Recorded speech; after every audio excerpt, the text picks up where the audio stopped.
paz do Senhor Jesus Cristo esteja conosco, hoje e sempre. Continuamos o estudo da série sobre obsessão de Manuel Filomeno de Miranda, nesse trabalho específico, a obra Nas Fronteiras da Loucura.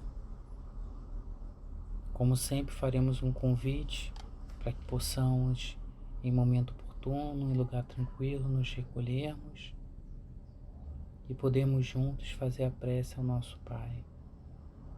Então, através da imagem de Jesus, nosso irmão maior, vamos elevar o pensamento ao nosso Pai, a Deus, pastor de nossas almas, Senhor das nossas vidas. Agradecer as bênçãos, a bênção da vida, do lar, da família, da saúde dos nossos corpos físicos, do nosso descanso, do nosso trabalho. Obrigado, Pai, por tudo que você nos concede, pois sabemos que tudo é fruto da Tua misericórdia e do Teu amor divino. Mas além de te agradecer, Senhor, nós te pedimos. Te pedimos que ilumine os nossos amores que já desencarnaram. Que todos aqueles que estão em nossos pensamentos possam receber a Tua luz, o nosso amor, na certeza do reencontro, na certeza de que na grande vida estaremos juntos novamente. Os ampara, os auxilia aonde eles estiverem no mundo espiritual.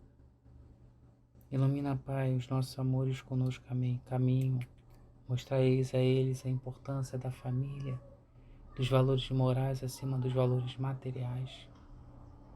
Mostrai-lhes a importância de sermos melhores e de como você nunca nos falta, nem nos momentos mais difíceis. Ampara, Pai, os que sofrem nas ruas, nos hospitais, nos asilos, nos orfanatos, nos presídios. Os que sofrem nas zonas umbralinas ou que estão sofrendo ainda na dificuldade do desenlace do corpo físico. Ampara cada um deles, Pai, na certeza de que nos momentos mais difíceis você nos toma em teus braços e nos carrega. Que não falte a eles, Pai, a fé e a crença da Tua presença sempre conosco. Por fim, Pai, nos ilumina, nos ampara na nossa jornada de transformação moral, nos dê força para vencermos as nossas más tendências e más inclinações, nos proteja da espiritualidade inferior que se incomoda com nossa tentativa de melhoramento. Ampara em nossas provas e expiações, mas acima de tudo, Tua misericórdia, que não passemos aquilo que não precisemos passar, seja fruto dos nossos tormentos voluntários e da nossa invigilância. Nos auxilia a estarmos sempre conscientes, possamos sempre estar aptos a ouvir as mensagens dos Teus bons espíritos e prosseguir nesse processo de transformação moral. Por se tratar de um trabalho especial para o Carnaval, te pedimos que ampare toda a equipe espiritual que atua durante o Carnaval. A equipe de Bezerra de Menezes nesse posto central de atendimento no Rio de Janeiro, mas todos os outros postos, todos os outros locais de atendimento, todos os outros espíritos trabalhadores ou espíritos familiares cuidando dos seus amores encarnados e encarnados. Os ilumina, os dê força, os possa munir com os fluidos salutares e com todo o equipamento necessário para que possam fazer os seus atendimentos. Ilumina, Pai, os nossos irmãos, encarnados e encarnados em desequilíbrio no período, que eles possam sentir a Tua presença, que eles possam ver a importância da alegria e da fraternidade, mas com equilíbrio, com o controle das más tendências e inclinações, com a festividade baseada no amor, na real fraternidade, no culto à beleza, à cultura e à arte, sem os excessos, sem a agressividade, sem a luxúria. Os amparos auxiliem nesse momento. Nos auxilia para que possamos nesse período ser instrumentos de equilíbrio, contribuindo com as nossas energias salutares. Ampara os nossos amores para que não caiam também nas armadilhas das trevas inferiores nesse período. E ilumina esse trabalho que iremos iniciar. Assim seja, graças a Ti. Continuamos então no estudo da obra Nas Fronteiras da Loucura, que acompanha os trabalhos desenvolvidos pela equipe de Bezerra de Menezes num posto de atendimento especial montado durante o Carnaval Carioca. Nesse trabalho, nós vamos verificar as técnicas obsessivas utilizadas pelos algozes espirituais na tentativa de lograr domínio e conduzir desastres aos nossos irmãos, mas também as belíssimas técnicas e terapias de desobsessão utilizadas por essa espiritualidade superior, sempre apostos para auxiliar em nome da caridade fraterna cristã. Alguns casos narrados no livro são de abusos de alienação, com uso de drogas, álcool, sexo, aborto, suicídio, que nos trazem esclarecimentos importantes sobre isso e lições para o nosso próprio aprendizado. E por fim, vemos o funcionamento de um posto de socorro central no mundo espiritual, com todas as suas atividades, equipamentos e participantes. Começamos no capítulo 1, Resposta à Oração, com Manuel Filomeno de Miranda descrevendo a cidade. Então ele mostra que densas nuvens psíquicas, nuvens formadas pelo pensamento, que emana vibração, que faz formação no fluido cósmico universal, modificando ele conforme a natureza do pensamento. Então nós tínhamos densas nuvens formadas desse fluido, com baixo teor vibratório encobrindo a cidade. E isso em razão desse comércio espiritual que é feito entre desencarnados em desequilíbrio e encarnados em equilíbrio. Modo como os encarnados no desequilíbrio, no carnaval, acabam chamando os desencarnados das zonas umbralinas para que haja essa afinidade de interesses entre as mentes, para que eles possam desenvolver as suas dificuldades, as suas inclinações desajustadas. Além dessa nuvem psíquica, formava-se uma psicosfera pestilenta, uma psicosfera densa, suja, ou seja, o ambiente em si ficava com um padrão vibratório baixo e com emanação de fluidos desequilibrados, fluidos deletérios, que nutriam vibriões psíquicos, que alimentava, de certa forma, esses vibriões, e também constituíam formas de pensamentos, ou seja, o plasmar do pensamento, da tela mental, de forma fluídica no ambiente, o que também agrava a psicosfera.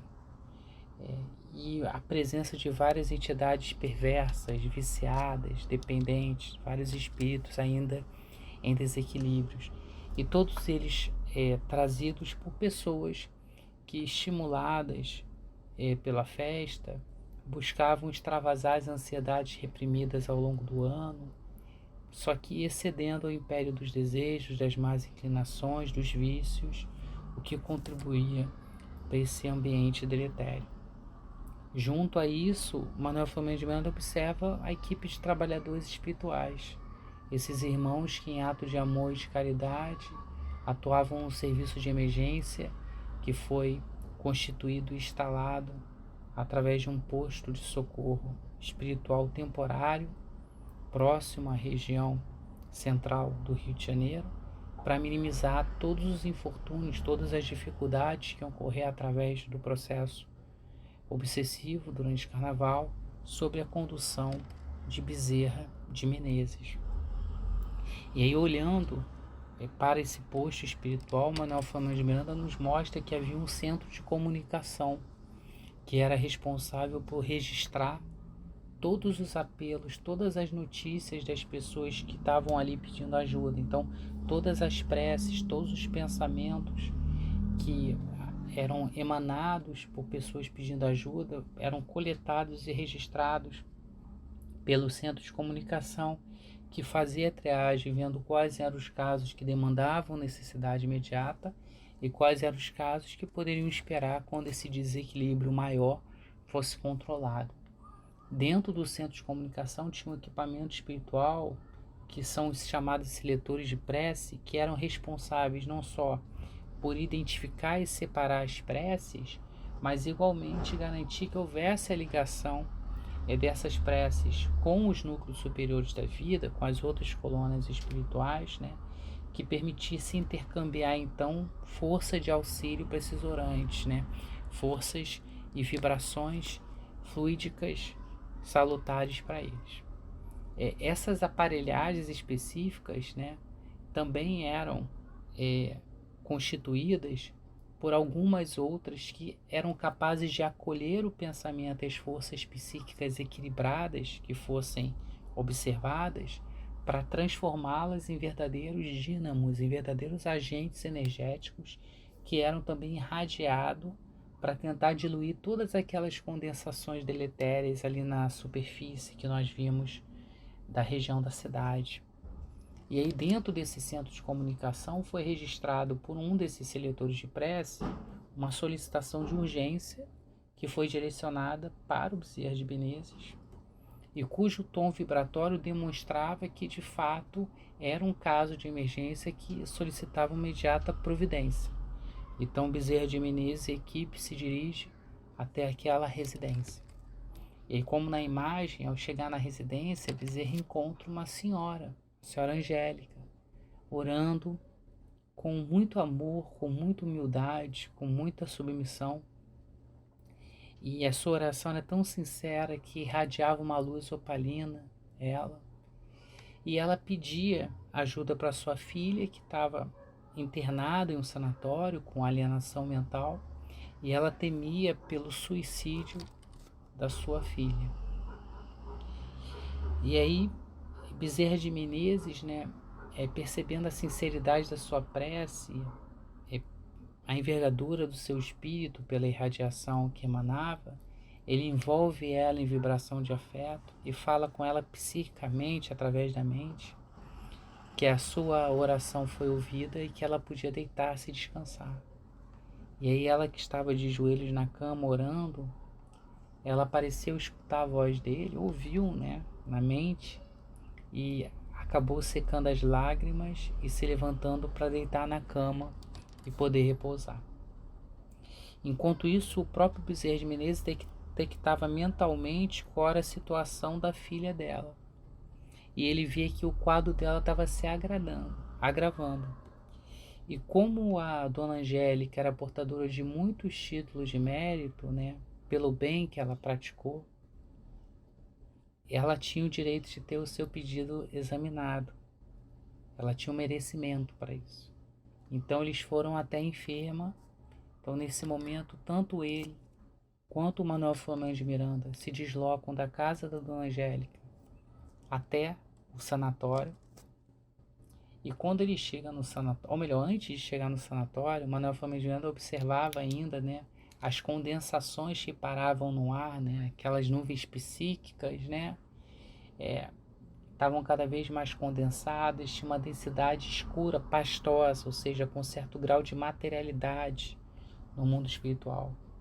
E essas condensações que estavam na cidade, em razão das emanações de pensamento, causavam um mal-estar ao Manuel no mundo espiritual, e ele sabia que aquilo dali também causaria para o homem um mal-estar emocional, transtornos emocionais. Por isso que as pessoas ficam às vezes com as emoções muito afloradas durante esse período, né? É resultado também dessas condensações, né? Dessa psicosfera pestilenta, desequilibrante, que o homem que ainda não consegue manter-se muito equilíbrio acaba afinando, e geraria também efeitos orgânicos, porque essa aspiração dessa psicosfera negativa, desses fluidos insalutares, em algum momento geraria reverberação tanto no corpo espiritual quanto no corpo material. Ele observa também, a caminho do sanatório com Bezerra, que havia uma população muito grande de irmãos desequilibrados buscando vampirizar as vítimas de obsessão, como nós vimos na introdução, né? Durante o processo obsessivo, não só há um apelo mental, não só há um intercâmbio mental, mas há também uma transferência fluídica, onde o obsessor ele irradia o seu fluido deletério para o obsediado, mas ele também busca se nutrir do fluido salutar dele.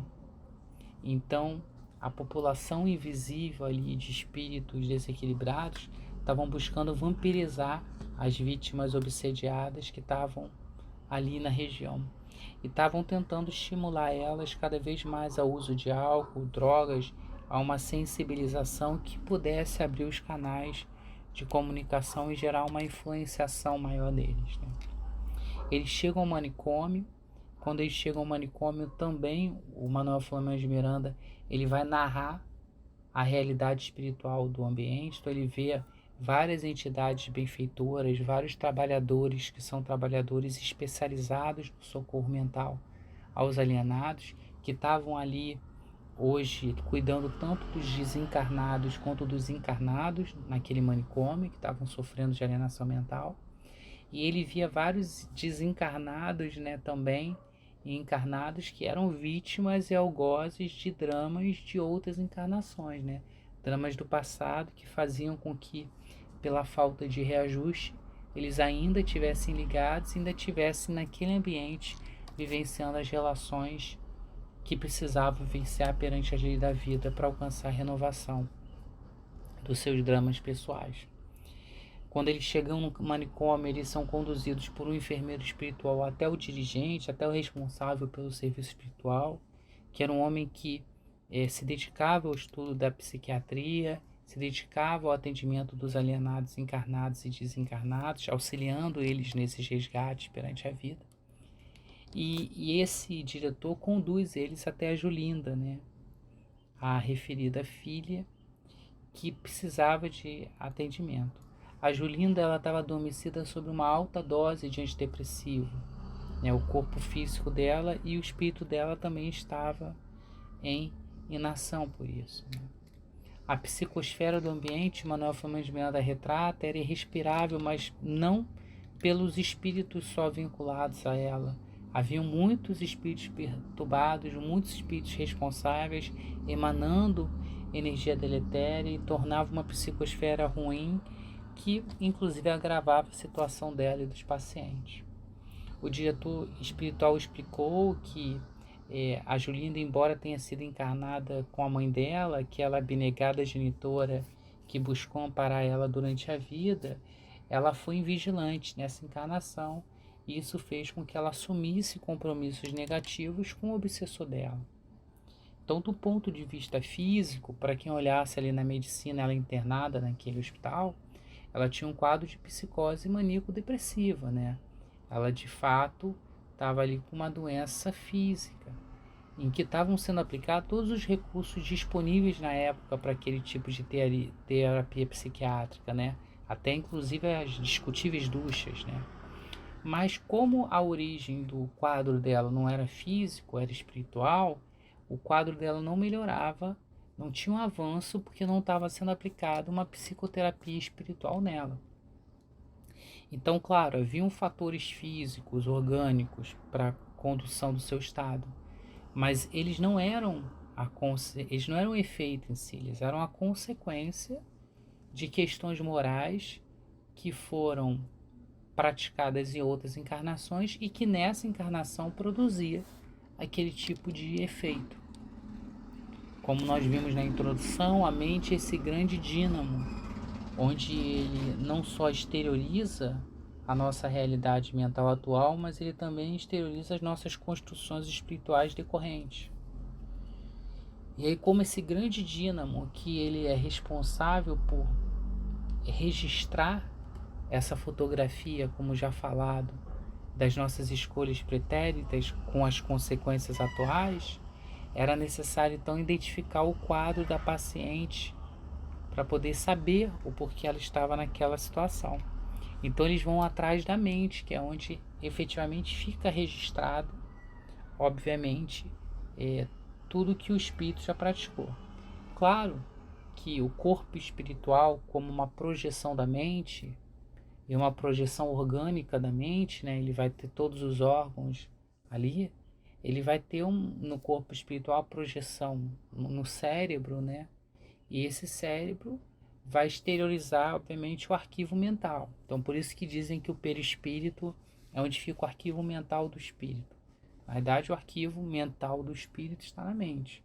Mas como ele projeta na sua mente um corpo mental, e esse corpo mental projeta, né, esse corpo espiritual, que é o perispírito, né, ele vai acabar manifestando ali as memórias do espírito. Então, o acesso que é feito às memórias é feito via perispírito. E aí nós temos no slide a imagem, né, que o nosso cérebro físico, que é uma projeção do nosso cérebro perispiritual, ele é dividido em várias partes, várias áreas do cérebro. Uma responsável pelas emoções, pela memória, pelos pensamentos, pela vontade. Então, nós vamos acompanhar Bezerra de Menezes buscando acessar esses arquivos para poder identificar a situação dela. Mas antes disso, Manuel Flamengo de Bento explica que na patonogênese, né, assim, na origem de qualquer alienação mental, sempre nós temos um espírito falido. Qualquer doença, alienação mental, ela é resultado de uma alienação primeiramente espiritual. Então nós temos ali um espírito falido que cometeu erros no passado e sobre uma busca de uma junção reparadora, sobre a busca de uma reparação disso, né, ele vai se sujeitar a um processo de alienação mental correspondente a esse desequilíbrio. Então, todo infrator vai imprimir da sua mente, na sua consciência, né, a culpa correspondente aos seus atos. E se na consciência também estão impressas as divinas leis, os critérios de resgate, nós temos ali nas paisagens mentais tanto os clichês das infrações, né, quanto também as oportunidades da divina lei do resgate para esse tipo de ação. Então, Bezerra de Menezes vai buscar na sede da consciência da Julinda, ou seja, ele vai buscar então ali no córtex do encefalo, né, identificar esses clichês mentais, identificar ali nos arquivos mentais em desconcerto, né, onde é que estariam as situações que conduziram ela até aquele ponto. Então ele vai lá e busca na consciência dela, no córtex do encefalo, e ele fixa a atenção na região indicada do cérebro e acaba sintonizando o pensamento com a faixa psíquica dela. E ele consegue resgatar alguns clichês, ele consegue resgatar algumas imagens, né? E aí foram apresentadas cenas de uma jovem esposa, que era ela em outra encarnação, em que conversava com o marido, e o marido manifestava o desejo de engravidar, de ter um filho com ela. E ela, embora o marido pedisse para ter um filho, ela se recusava, sob a alegação de que era muito jovem e estava buscando as oportunidades de prazer e de gozo.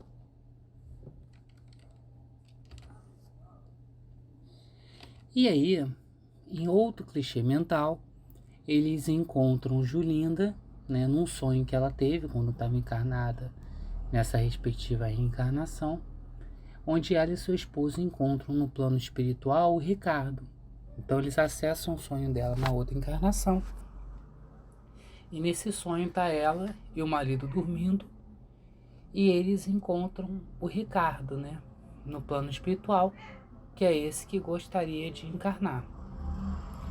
E aí o Ricardo chega para ela nesse encontro no mundo espiritual e pede para ela a chance de renascer, pede a chance de reencarnar, dizendo que se ela deixasse ele reencarnar, ele perdoaria todo o mal que ela praticou, né? Que se ela o ajudasse hoje, ele a socorreria mais tarde. A Julinda acaba ficando horrorizada no sonho, né? E apesar do marido ter lucidez, de ter recursos para entender a situação, né? E pedir para ela que aproveitasse aquela oportunidade de resgate de dívidas do passado, ela se recusa. E ela diz que não vai receber ele. Em outra cena que eles encontram, né? No clichê mental da Julinda, eles veem ela apresentando sinais de gravidez. E aí, após a confirmação desse sinal de gravidez, ela decide realizar o aborto em uma clínica que fazia esse tipo de coisa, sem o consentimento do marido, sem conversar com o marido. Ela planeja tudo. E na noite anterior em que ela se prepara para o crime, ela sonha de novo. Eles acessam essa memória também. E nesse sonho de novo, o Ricardo aparece suplicando para ela. E ele suplica bastante até o momento que ele chega para ela: me ajuda, porque se você não me ajudar... E ela reitera para ele que ela odeia ele, que ela nunca iria receber ele de jeito nenhum. E aí aquele sonho marcou muito a tela mental dela, porque durante todas as horas que antecederam o dia do aborto, né, ela ficava lembrando do sonho e ela sentia um apelo muito forte na mente dela, já era o Ricardo ali influenciando ela, né, que estava atormentando ela, e ela não conseguia descansar, não conseguia nem ter o controle emocional.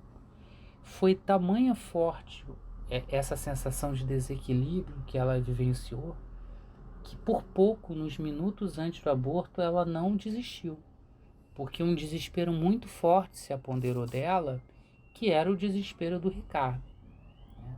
Mas mesmo assim ela decidiu cometer o aborto. E aí 2 horas depois, obviamente dela ter cometido o aborto, né, ela voltou livremente para casa, né, se sentindo um pouco indisposta, mas com a sensação de liberdade.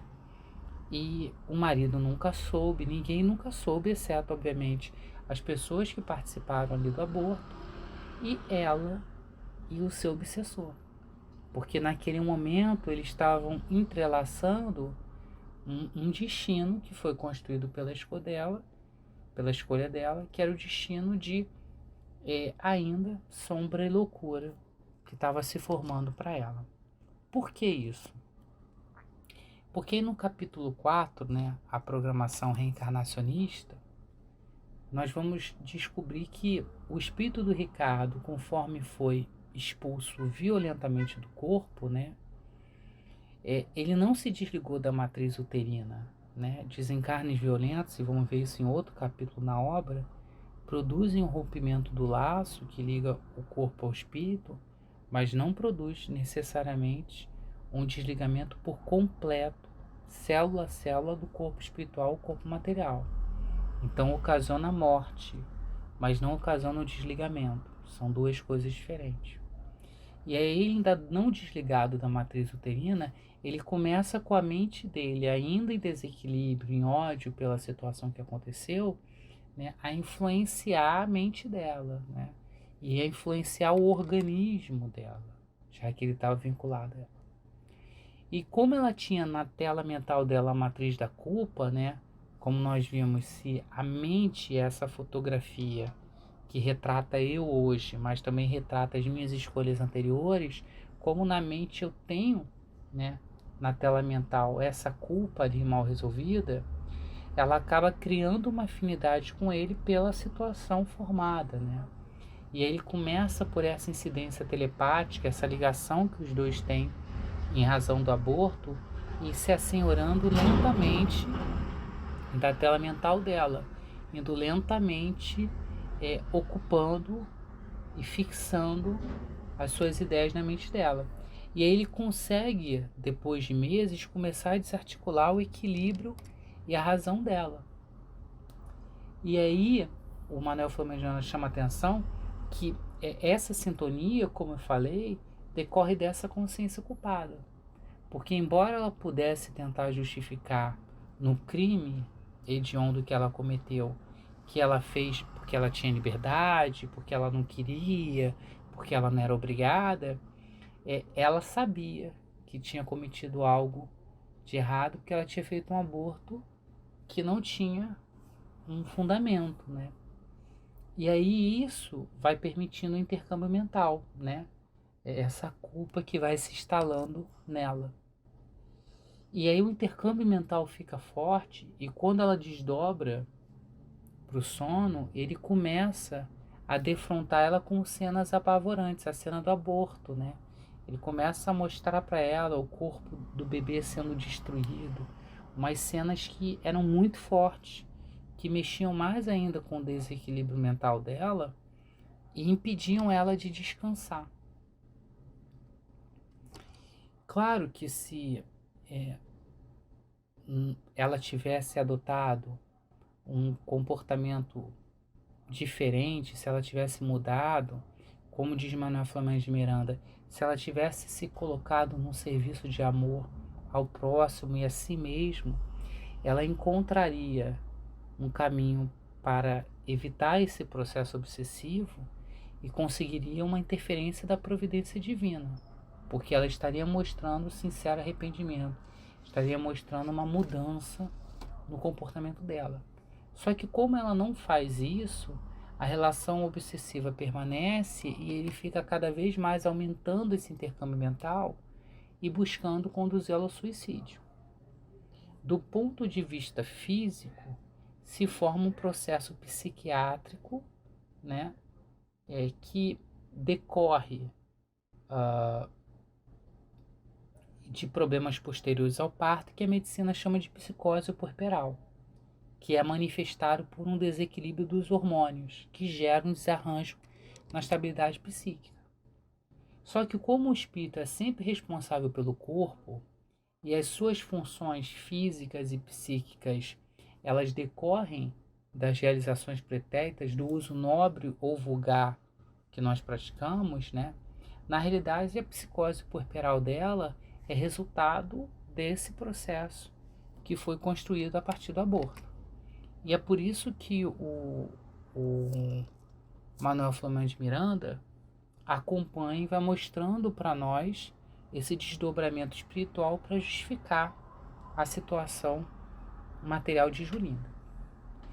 Nesse momento, Angélica, que era a mãe dela, que como nós vimos dormiu preocupada com a situação da Julinda, ela desdobrada pelo sono, né? Ela sai do corpo, ela projeta-se do corpo e vai até o manicômio onde a Julinda está internada. E como ela já estava habituada à comunhão com o alto, né? Como ela sempre utilizava a oração sincera e baseada no bem, ela consegue sintonizar com as forças que estão ali e ela começa a rogar pelo auxílio à sua filha. E Angélica, como eu já tinha adiantado, ela procede de algumas experiências pretéritas, ela tem méritos de outras encarnações que fizeram com que ela tentasse auxiliar a filha não só agora, mas desde antes dela encarnar. Então ela já vem auxiliando a Julinda há muito tempo, porque a Julinda já vem de desequilíbrios de outras encarnações na área da sexualidade, que fizeram que ela cometesse uma série de delitos e criasse vários inimigos espirituais. Então, na encarnação anterior, né, a Julinda ela estava numa zona umbralina sendo vampirizada por entidades irresponsáveis desse pretérito dela. E o Ricardo é um desses personagens da existência passada. Alguém que, nessas relações emocionais desequilibradas, ela criou uma situação ruim e ele pretendia fazer uma mudança na relação dos dois com essa encarnação. Era a oportunidade dos dois resgatarem essa relação emocional desequilibrada. Então, a dona Angélica, antes, obviamente, da Julinda encarnar, ela intercede a favor da filha no mundo espiritual e, com a ajuda de trabalhadores do bem, ela tira a filha dessa zona umbralina, desses lugares expiatórios, conduz a uma colônia e consegue preparar a filha para a encarnação. E enquanto isso, ela imediatamente já encarna, enquanto a filha está sendo preparada. E encarna acompanhada de Juvencio. Juvencio era um grande companheiro, um grande trabalhador do bem que ela conhecia. E eles já haviam trabalhado no socorro espiritual a doentes mentais, né? E ele aceita a missão de encarnar com ela para receber a Julinda nessa encarnação e envolver ela em ternura, mas também envolver ela em proteção espiritual contra esses sicários que estavam esperando ela para, obviamente, exigir o pagamento das dívidas dela pelos maus, os crimes que ela cometeu no desequilíbrio sexual que ela praticava. Então eles estavam ali para dar uma proteção também espiritual. E ela, desde pequena, obviamente, acabou sendo instrumento de dor para os pais pelas aflições que ela trazia, porque como ela trazia compromissos espirituais graves,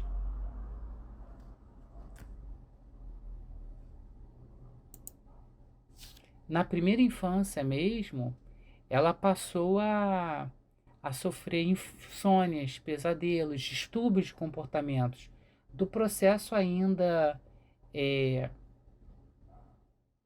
obsessivo, né, de vinculação que ela tinha com aqueles espíritos. E aí, com os 3 anos de idade, ela já foi diagnosticada com essa doença mental, com essa disritmia cerebral, que é resultado dos próprios deslizes que ela imprimiu no corpo através do perispírito. E aí o Juvencio tinha uma programação muito curta, o Manuel Flamangiana chama atenção, porque ele tinha que desenvolver trabalho no mundo espiritual, então ele desencarna quando ela ainda estava na adolescência, e a própria Angélica consegue conduzir a Julinda a um casamento bem equilibrado com o afeto antigo dela, né? Para tentar efetivamente manter ela nessa encarnação bem conduzida. Mas a situação dela com o Ricardo não foi resolvida. O Ricardo não encarnou. Ela ainda tinha as impressões da culpa. Ela ainda tinha a sintonia mental que era formada com ele por essa relação feita pelo aborto. E aí, apesar de todo esse movimento da Dona Angélica para proteger ela, para garantir que ela fosse de fato bem atendida e bem protegida nessa encarnação, ela acabou sendo conduzida, obviamente, a essa situação de doença mental e de processo obsessivo gravoso que já existia desde a encarnação anterior, e ela não conseguiu, com um comportamento melhor, se desvencilhar. Bem, o próximo capítulo é Primeiras Providências. E aqui nós colocamos uma imagem que é extraída dos ensinamentos do André Luiz no livro Nosso Lar, né, na série Nosso Lar, né, no mundo espiritual, onde nós vemos que entre o espírito e o corpo físico, nós temos uma camada de sucessões, de projeções da mente, né? Então, se nós pensarmos no espírito como esse princípio inteligente, nós vamos entender então que comumente ele irradia e projeta. E ele, antes de projetar a formulação do corpo físico, ele projeta o que o André Luiz chama de corpo mental. Ou seja, é uma projeção da sua mente do que vai ser o seu corpo. E quando eu falo uma projeção, não pensem só como planejamento. Não pensem só sobre o que o espírito quer, mas uma projeção da sua mente em equilíbrio e em desequilíbrio, com as conquistas positivas e com as conquistas negativas, apresentando a saúde e a doença mental que é decorrente das suas ações nas outras encarnações. Então esse corpo mental é ele que vai estruturar a modelagem do perispírito, né? É ele que vai orientar o processo de construção do perispírito, o processo de construção do corpo espiritual. Então, quando nós falamos corpo mental e corpo espiritual, entendam o corpo espiritual como a estruturação fluídica daquilo que foi modelado pela mente e que a mente modelou a partir das suas construções mentais. E aí então esse corpo mental que estrutura o perispírito. Então muitas das vezes o perispírito já vem estruturado, o corpo espiritual da gente, ele já vem estruturado com as nossas falências morais, com aquilo que vai se exteriorizar no corpo físico como uma doença física, mas que na realidade não é uma doença física e não é nem uma doença só espiritual. É uma doença da mente. É um desequilíbrio que o espírito está manifestando e que vai funcionar como resgate, como reajuste, para que ele possa, de fato, agir de forma diferenciada naquela respectiva encarnação. Então, essas projeções que vão conduzir o corpo físico, é que no caso da Julinda, deixa bem claro que o problema psiquiátrico que ela apresenta, né, decorre de algo mais aprofundado, né? Uma própria distonia mental no seu espírito, né, que projeta no corpo mental esse desequilíbrio, que estrutura o perispírito de forma desequilibrada nessa encarnação e que culmina no corpo físico. E o processo obsessivo está ali por trás, agravando esse quadro, né, reforçando, dentro das matrizes de desequilíbrio que ela já tinha, o quadro de culpa e de punição como forma de expiação, como forma de sofrimento. E aí Manuel Filomeno de Miranda vai destacar para a gente nesse capítulo, né, que o aborto provocado sem justa causa é um crime muito grave, que o espírito somente com muita aflição vai se reparar. Somente quando a vítima reencarnar com ele e eles conseguirem vencer o ressentimento, a amargura, que ele vai conseguir efetivamente superar essas constrições, esses grilhões que precisam ser vencidos. Nota que Manuel Filomeno de Miranda chama atenção para o aborto provocado sem justa causa. Temos um capítulo no Livro dos Espíritos discutindo, né, dentro das leis morais, né, dentro da lei efetivamente da vida, discutindo a questão do aborto. E nesse capítulo ele vai mostrar que em alguns casos o aborto é necessário, como por exemplo, quando for para proteger a mãe, né? Entre o espírito que está encarnando e o espírito que está encarnado, os espíritos falam, deve-se proteger o espírito que está encarnado, porque ele está em prova, porque a interrupção da encarnação vai gerar mais sequelas e dificuldades do que aquele espírito que não encarnou e pode ainda encarnar. Então nós temos algumas hipóteses que o aborto de fato tem uma justa causa, mas no caso dela, que era para viver a juventude, que no caso dela ela não queria, naquele momento em que ela era jovem, tinha uma boa aparência e queria aproveitar a vida, ter um filho, era uma falta de justa causa e acabou sendo um crime muito forte. Então, com o aborto, né, você acaba construindo uma enfermidade de longo prazo, porque se a mente tomou essa decisão em desequilíbrio, né, ela projeta no corpo mental esse desequilíbrio da mente, que projeta no perispírito e projeta no corpo, né? Então ela acaba gerando uma enfermidade que o próprio perispírito representa, manifesta, né? E que, como no caso do aborto é em relação à maternidade, vai se manifestar na área da maternidade. Vai se manifestar como uma doença ligada, obviamente, a naturezas ginecológicas. Então, Manuel Filomeno de Miranda vai explicar infecundidade, frigidez e outras questões femininas podem decorrer naturalmente do uso irregular da sexualidade, ou podem decorrer de abortos que foram promovidos em outras reencarnações. E essa manifestação desse desequilíbrio genésico, desse desequilíbrio sexual, né, no perispírito, no corpo físico, nessa área, é porque é fruto das consequências de uma decisão equivocada, que vai demandar uma ablação dos órgãos genésicos, né? Vai demandar uma reparação, né, desse corpo, dessa oportunidade divina que o Pai dá para que nós manifestemos os valores superiores da vida. Julinda, como era imatura, desequilibrada, como ela tinha viciações sexuais, né, que mantinham ela em obsessões sutis, ela comete o aborto também, não só pelo desejo de, enquanto jovem, curtir a vida, mas porque ela sabia que esse histórico das outras encarnações que nós vimos, ela tinha companheiros e verdugos espirituais, ela sabia que um deles ia vir como seu filho. E ela sentia a presença justamente do Ricardo, né? A presença justamente desse companheiro dela, de outras vidas que ela não queria receber. Então ela interrompe o processo fetal e ela acaba tombando também em desequilíbrio psíquico, em desequilíbrio mental.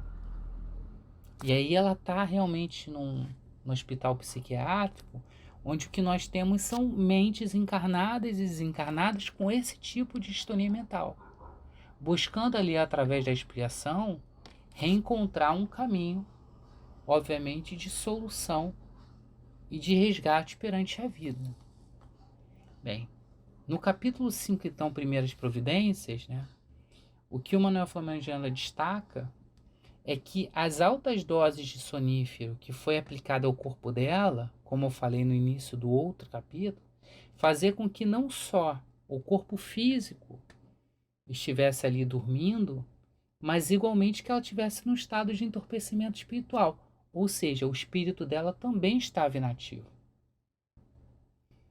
E esse entorpecimento espiritual era bom para a questão do obsessor dela, né? Porque como ela estava num estado de vigilância, ela acabava se deixando arrebatar pelo espírito vingador já há algum tempo. Então esse entorpecimento em alguma medida já existia, e a medicação colocada de forma excessiva agravava esse quadro de entorpecimento espiritual que ela estava, de inatividade do seu espírito. E aí, nesse período de internação, ela estava, quando ela ficava semi-desprendida do corpo, ela era conduzida, quando ela dormia mesmo, né? Ela era e estava sob efeito de medicamentos pesados, assim, ela era conduzida à presença não só do Ricardo, mas também de outras entidades perversas que estavam no hospital. Assim como havia uma economia espiritual superior, havia uma economia espiritual inferior. Ou seja, a gente precisa entender que existem os dois planos dentro da vida. Então nós tínhamos também espíritos inferiores ali organizados também. E eles eram organizados por um dirigente, que o Manuel Flávio de Miranda faz um breve retrato no livro, que ele tinha problemas de sexualidade também de outras vidas, e que quando ele desencarna, ele é enviado para áreas inferiores da zona umbralina, onde um processo de hipnose faz com que ele seja, auto-hipnose inclusive, faz com que ele seja orientado a organizar esse serviço, né? Ele acaba sendo dirigente de um clã que fica ali naquele hospital psiquiátrico, buscando punir as pessoas que haviam lhe praticado mal. Ou seja, haviam espíritos comprometidos ali e espíritos ou verdugos desencarnados que pretendiam aplicar sanções, aplicar punições e esperavam por justiça, como o Ricardo. O Elvídio, então, que era esse dirigente espiritual dessa administração negativa do hospital, ele acabava exercendo domínio sobre esses encarnados e desencarnados que estavam desequilibrados, né?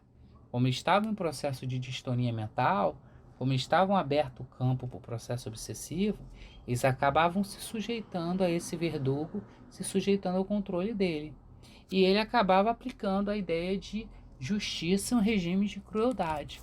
Então a própria Julinda se sujeitava a ele porque o Ricardo, quando chega com a Julinda para o hospital psiquiátrico, o Elvídio visita ela para saber a história dela e visita o Ricardo e diz que vai cooperar.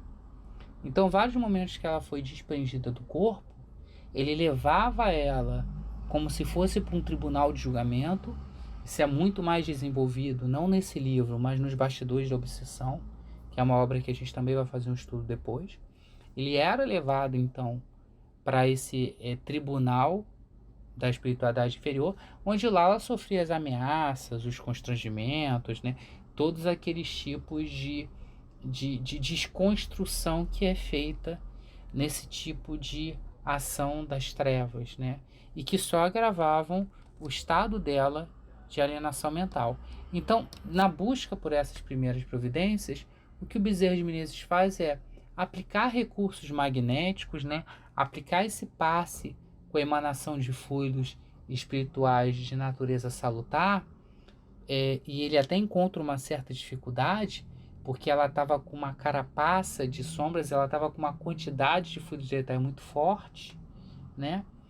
Porque é de muito tempo, lembre, esse processo obsessivo dela para gerar a subjugação começa no momento do aborto do Ricardo, na outra encarnação.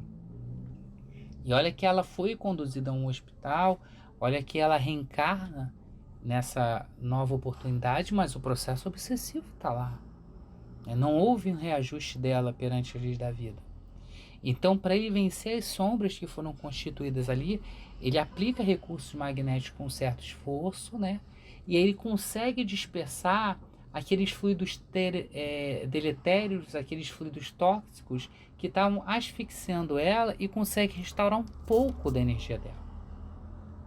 Quando ele aplica os passes magnéticos, né, no corpo físico dela ali e dispersa a energia tóxica, a Julinda que estava inativa, ela é atraída de volta ao corpo. Lembra que ela tinha sido levada para julgamento, né, para aquela espiritualidade ali do comércio inferior do hospital psiquiátrico. Ela é atraída de volta ao corpo e adormece no corpo. Porque espíritos também adormecem. O espírito que ainda não chegou num grau de evolução, ele ainda tem as necessidades do corpo material.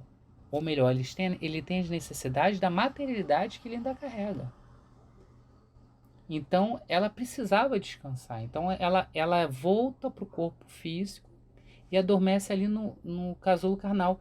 E é triste porque o Manuel Filomeno de Miranda destaca, é o primeiro sono reparador que ela tem desde o momento que ela cometeu o aborto. Então, olha as consequências graves de, às vezes, uma decisão de 2 horas, né? Como foi ali que ela praticou naquela encarnação. Ela, desde então, não teve paz. E aí os fluidos também salutares da oração da mãe dela, do amor fraterno de todos envolvidos ali, daquela equipe espiritual, da administração superior daquele hospital, do próprio Manuel Filomeno de Miranda, ajudaram a anestesiar os centros psíquicos dela, que estavam sofrendo golpes a todo tempo do Ricardo, e aquilo deu para ela um momento de descanso. Então ela foi socorrida inicialmente. O auxílio ao Ricardo também teria que ser iniciado em algum momento, porque como nós vimos na introdução, é necessário que junto ao auxílio obsediado seja feito o auxílio obsessor. Então foi feito auxílio também ali ao Ricardo, ou seria depois feito ali também o auxílio ao Ricardo. E enquanto eles aproveitavam o descanso dela, enquanto ela estava lendo ali o primeiro momento de relaxamento depois daquela situação, eles então retornaram para os outros trabalhos com o compromisso de retornar nos próximos dias para ver a situação dela. Como a irmã Angélica ainda estava muito preocupada, a mãezinha dela, Bezerra de Menezes tranquilizou ela com palavras, como sempre, muito exatas, dizendo que a gente tem que aguardar o futuro e prosseguir confiante. Confiante nas orações, confiante no amor ao próximo, porque o bem nunca falha. E apesar de todas as dificuldades da Julinda, o amor da Angélica, a benesse espiritual do nosso Pai, o carinho da equipe de Bezerra de Menezes, de Manuel Filomeno de Miranda, auxiliou Julinda naquele momento e em meio a tanta dor, lhe deu um alento de esperança de dias melhores. E com esse desfecho do capítulo 5, nós encerramos o nosso estudo de hoje, agradecendo ao nosso Pai por todas as bênçãos, agradecendo a Kardec por essa doutrina que nos ilumina e esclarece tantas coisas, agradecendo a Manuel Filomeno de Miranda pelos seus trabalhos de obsessão encarnados e desencarnados, agradecendo a equipe de Bezerra de Menezes por todos esses ensinamentos, agradecendo ao médium Divaldo Pereira Franco pelo exercício da sua mediunidade com amor que permitiu que nós tivéssemos acesso à obra, agradecendo a equipe espiritual desse trabalho, agradecendo a toda essa pleiade de espíritos e trabalhadores que, como no livro, estão trabalhando no carnaval, auxiliando irmãos e irmãs que estão em dramas esses que remontam a outras encarnações ou dramas esses constituídos na vigilância dessa. Agradecemos a todos vocês e pedimos que nos ampare, nos auxilie, nos conserve no caminho do bem, na tentativa de nos tornarmos melhores no processo de reforma íntima. Nos ampara para que novamente, no momento do carnaval, sejamos elementos de equilíbrio, possamos irradiar energias salutares para contribuir com a melhora da psicosfera do nosso planeta e que possamos, com a nossa prece, irradiar para todos os irmãos encarnados e desencarnados em necessidade, em sofrimento nesse período. Ampara eles, mensageiros da luz, ampara eles, trabalhadores da espiritualidade maior. E aí, em teu nome, Pai, nós encerramos o trabalho de hoje, dando sempre graças a Ti.